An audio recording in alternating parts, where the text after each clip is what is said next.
Assalamualaikum warahmatullahi wabarakatuh. Di sini saya kelompok 6 beserta teman saya, Via Octavia dan Yasa Yunita S. Di sini kelompok saya akan memaparkan tentang isu integrasi dan disintegrasi. Saya Sofiana akan memaparkan tentang pengertian dari integrasi itu sendiri, yaitu integrasi itu berasal dari bahasa Inggris integration, yang berarti kesempurnaan atau keseluruhan. Sosial itu dimaknai sebagai proses kesesuaian di antara unsur-unsur yang saling berbeda dalam kehidupan masyarakat, sehingga menghasilkan pola kehidupan masyarakat yang memiliki keserasian fungsi.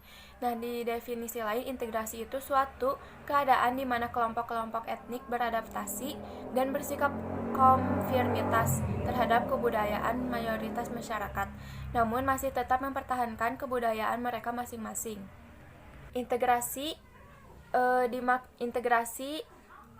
memiliki dua pengertian, yaitu pengendalian terhadap konflik dan penyimpangan sosial dalam suatu sistem sosial tertentu, dan yang terakhir itu membuat suatu keseluruhan dan menyatukan unsur-unsur tertentu. Untuk pengertian disintegrasi sendiri adalah keadaan tidak bersatu padu yang menghilangnya keutuhan atau persatuan serta menyebabkan perpecahan. Pada hasil penelitian Putranto 2003, beberapa faktor yang mempengaruhi terjadinya disintegrasi bangsa. Yang pertama itu ada geografi. Letak Indonesia yang terdiri dari pulau-pulau dan kepulauan memiliki karakteristik yang berbeda-beda. Daerah yang berpotensi untuk memisahkan diri adalah daerah yang paling jauh dari ibu kota atau daerah yang besar pengaruhnya dari negara tetangga atau daerah perbatasan.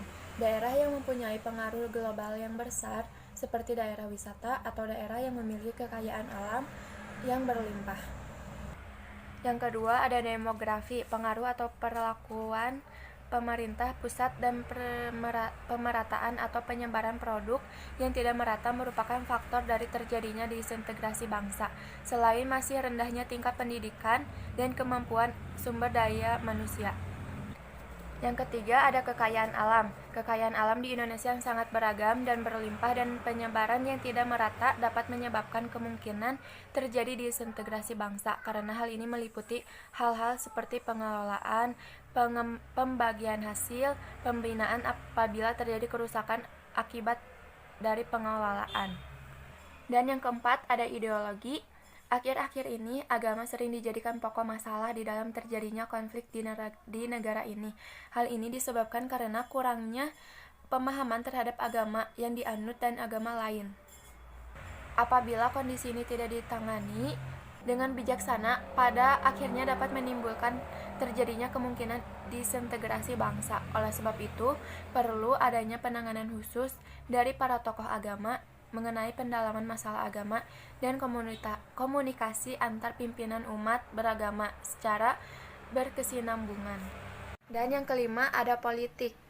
Masalah politik merupakan aspek yang paling mudah untuk menyulut berbagai ketidaknyamanan atau ketidaktenangan dalam masyarakat dan sering mengakibatkan konflik antar masyarakat yang berbeda faham. Apabila tidak ditangani dengan bijaksana, akan menyebabkan konflik sosial di dalam masyarakat. Dan yang keenam ada ekonomi. Krisis ekonomi dan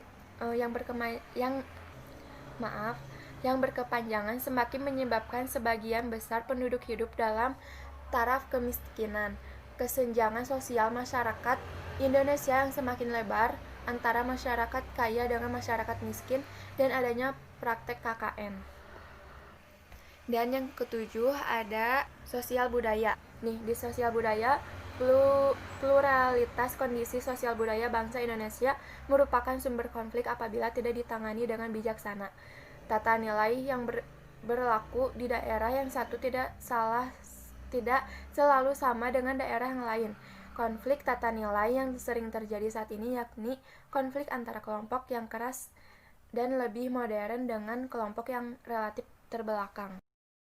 Selanjutnya, untuk contoh kasus disintegrasi yaitu terjadinya kasus bullying.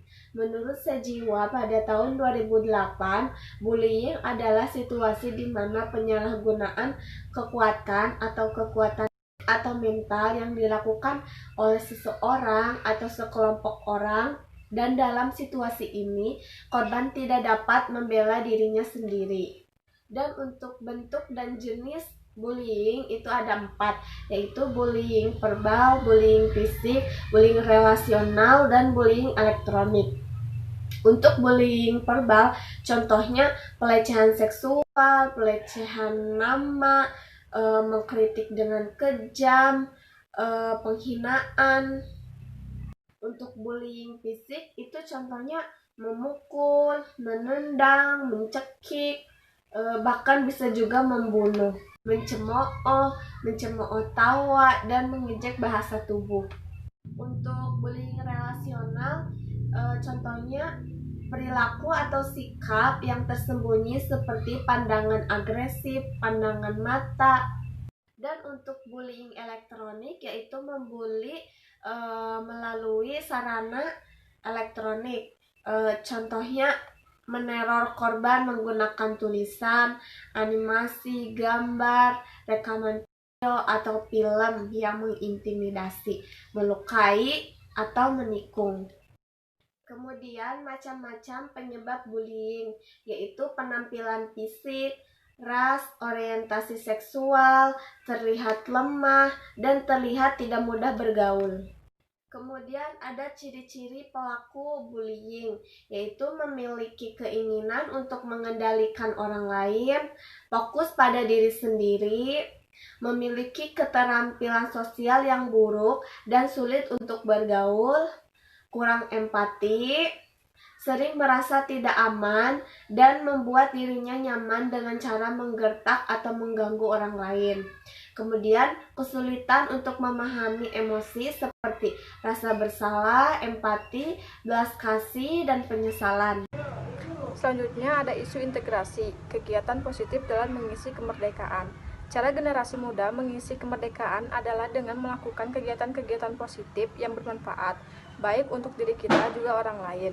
Para pahlawan dengan alat-alat perang sederhana atau bambu runcing bisa mengalahkan senjata yang sudah modern seperti itu.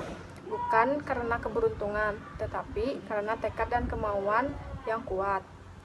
Contohnya, lomba cerdas cermat bertema sejarah kemerdekaan, lomba menghafal teks proklamasi dan Pancasila, lomba menyanyi lagu nasional dan daerah, lomba memerankan drama memperebutkan kemerdekaan, lomba membuat kesenian bertema kemerdekaan,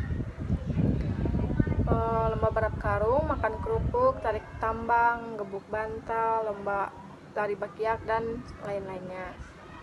Nah, kesimpulannya, untuk meningkatkan integrasi sosial, maka pada diri masing-masing harus mengendalikan perbedaan atau konflik yang ada pada suatu kekuatan bangsa dan bukan sebaliknya.